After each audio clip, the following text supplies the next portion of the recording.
NEWS.MC on Monaco Info is brought to you by Monaco Legend Properties.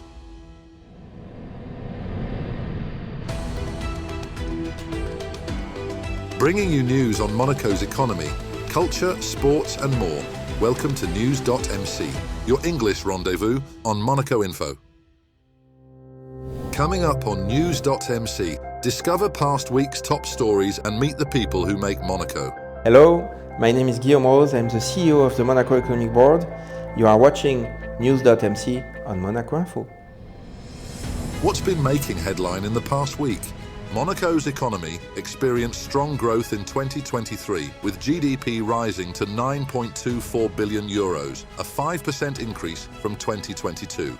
This marks the third consecutive year of expansion, showcasing Monaco's resilience despite global challenges. Key sectors such as scientific activities, technical activities and financial services drove growth, contributing over half of the GDP. Per capita, GDP came close to 100,000 euros. The Prince Albert II of Monaco Foundation held its 17th annual awards ceremony for Planetary Health at Monte Carlo's Salle Garnier on Thursday, November 7th, honouring individuals and organisations dedicated to environmental preservation.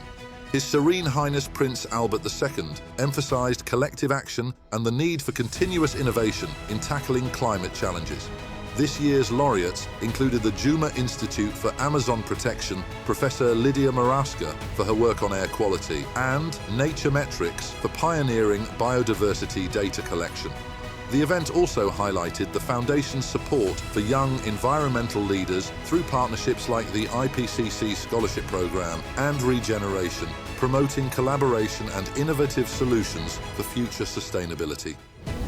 His Serene Highness Prince Albert II attended the signing of a partnership between the Prince Albert II Foundation and the newly established Vendée Globe Foundation on Friday, November 8th in Les Sables d'Olonne, highlighting the significance of scientific cooperation for marine ecosystem preservation. This collaboration aligns with the Vendée Globe Race's values of courage and respect for the oceans.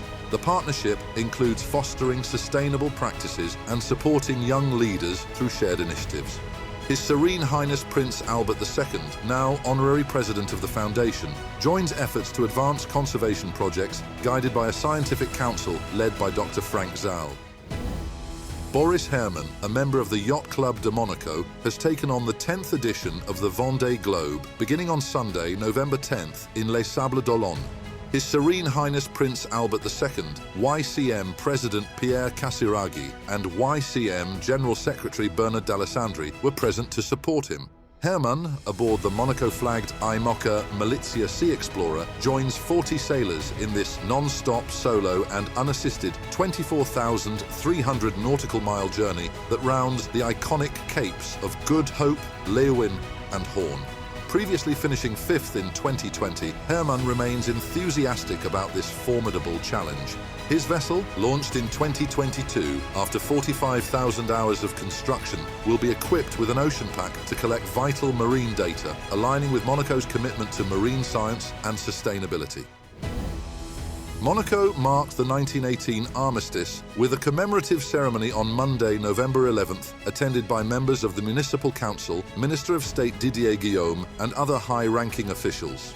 The event began with wreath-laying on Boulevard de Belgique and continued with a traditional remembrance ceremony honouring those who lost their lives in both World Wars, accompanied by performances from the Carabinieri Orchestra and municipal music. The day concluded with a gathering at the Maison de France. In France, His Serene Highness Prince Albert II, accompanied by his nephew Pierre Casiraghi, visited the Clairière de l'Armistice in Compiègne, where World War I's end was signed. They joined French officials, including Compiègne Mayor Philippe Marini, and participated in a wreath-laying ceremony. The sovereign also signed the Golden Book of the Armistice Memorial, a gesture made by Princess Grace in 1973. The prince's visit honoured both the victims of war and his great-grandfather, Prince Louis II, who served with distinction in the French army during the First World War. EVER Monaco returned to the Grimaldi Forum from Wednesday, November 13th to Thursday, November 14th, showcasing innovations in sustainable mobility and renewable energy. EVER embodies His Serene Highness Prince Albert II's commitment to positioning the Principality as a pioneer in the energy transition. Supported by the Prince Albert II Foundation, the event includes the EVER E-Mobility Conference, which gathers European leaders in clean mobility to discuss decarbonisation strategies. Highlights include an exhibition of the latest electric vehicles, test drives, and a startup village for emerging green tech companies. Additionally, the European Startup Prize for Mobility, Europe's largest mobility innovation prize, will launch its 6th edition under the patronage of Prince Albert II. Formula One will race in Monaco until 2031 after a new agreement between the championship and the Automobile Club of Monaco. This 6-year extension secures the iconic Monaco Grand Prix, known for its challenging streets and landmark turns on the Formula One calendar. The deal, supported by His Serene Highness Prince Albert II, aims to enhance sustainability efforts and streamline logistics. Formula One CEO Stefano Domenicali and ACM President Michel Bouri praised the partnership, highlighting Monaco's unique appeal to fans and drivers alike. The 2025 race will commemorate the 75th anniversary of the Principality's Formula One debut. The Roca Team fell to Red Star Belgrade 90-98 at home in a hard-fought EuroLeague game on Tuesday, November 12th, allowing the Serbian team to pass them in the standings. Despite leading at halftime, Monaco struggled in the second half, with Red Star veteran Milos Teodosic sealing the win with 2 crucial three-pointers in the final minutes. Mike James and Eli Okobo each scored 20 points, but it wasn't enough to close the gap. This marks Monaco's second home loss, dropping their record to 5 wins and 4 losses, and adding urgency to upcoming games against Vitoria and Asvel. Next up, our exclusive interview with the personalities making the Principality.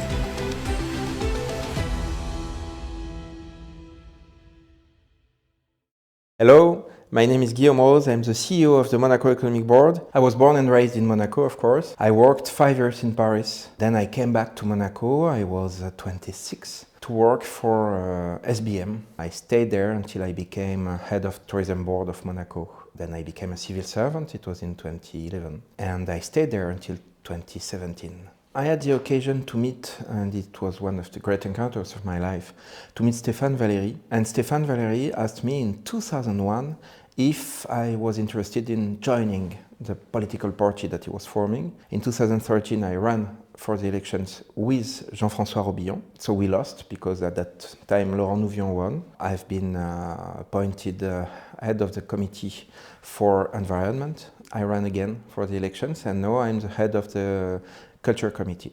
Monaco Economic Board is doing a job, let's say, of promotion in general, like a Chamber of Commerce, but as everything in Monaco is more personal, with a more personal touch. Today we are very proud to welcome 650 companies. I don't think that we have any sector that is not at all represented in the Monaco Economic Board. My job is to promote them at the same level. We work both for promoting the small companies and helping the big companies to get bigger in the Principality and to get bigger from the Principality, both destinations. Since I began at the Monaco Economic Board, we organize between 3 to 6 missions. We are not coming to any country to invest in that country. In fact, some people could get disappointed because they expect to see billionaires coming and saying, oh, I've got 2 million to put there, 3 million to put there. It's never the case. Of course, we work with normal companies. Monaco is really a place for entrepreneurs, not a place dedicated only to entertain the billionaires. We have wonderful encounters because people from Monaco in general are extremely well behaved. They expect professional environment, and the professionalism of our companies is always very well looked upon when we work abroad. Selling is a good word because we've got to have results. In Monaco, we don't have so many room for companies. We don't have so many room at the price of the square meter. We've got to create, we've got to think. Our companies, our startups, are companies in innovation. Innovation is a motto. Because we don't have so many square meters, we've got to find solutions with less people and more products and more revenues, of course. Everything is easy in Monaco in the sense that it's a small village. In 5 minutes, you can solve problems that could take a lot of time in great nations, let's say. It's really easy to make business in Monaco, and it's really easy to make business from Monaco abroad. That's what we promote. Security is crucial to our companies, to the companies we want to attract. Maybe one of the most important selling points, plus education. Education is international, and that's one of the most important selling points. That goes, of course, with security, because you want to raise your children in a very safe place, especially knowing that you're wealthy and you don't want to take any risk with your children. Of course, Monaco is fiscally interesting, but what you have to know is that Monaco is not only fiscally interesting. It's interesting in terms of security, in terms of quality of life, in terms of education, in terms of web, in terms of coordination with the companies that are in Monaco, being nearby the airport and being so well connected to the rest of the world. The fiscal part of it is only one part of the many assets that Monaco has. As I said, innovation is crucial in Monaco or to our companies. These innovations concern the environment and the way to get greener. You must know also that we organize a lot of conferences, and some of these conferences, called Club de l'Eco, are conferences dedicated to the impact that Monaco has in the region. And this Trophée du Club de l'Eco is also part of this impact on the region. Depending on the conferences we organize between 6 to 10 conferences a year. I think especially of the Africa Day that we organize in conjunction with one of our main partners that is called CEMA, Club des Entrepreneurs Monégasques en Afrique, in conjunction with newspapers, in conjunction with institutions. We organize that Africa Day that takes more and more importance every year. I personally consider that the principal strength of Monaco is being so international. There is no racial tension, there is no religious tension, there is no social tensions. We are so much together in such a small country, makes every one of us more international. In terms of education, a huge asset. In terms of economy, a huge asset. And in terms of culture, a huge asset. What can we ask more? Tourism is a part of the economy. Tourism has launched the economy in Monaco, we can say that. Our economy comes from tourism, but as diversified, we work with all, let's say, the festivals or the organization of festivals. I think about Monaco Mediax, for example. All that ecosystem and all these institutions dedicated to promoting the Principality outside and to show the Principality can shine in the world is part of economy for us to make people work together. I've got two passions. One is the cinema, because I never quit the world of cinema. And the other one, more productive, I would say, is history. If we speak about it, some solutions for the economy of tomorrow. What François Blanc designed and decided with the Prince Charles III still works today. That means that in history, you can find the future. That's all for today. Thank you for watching News.MC, your English rendezvous on Monaco Info.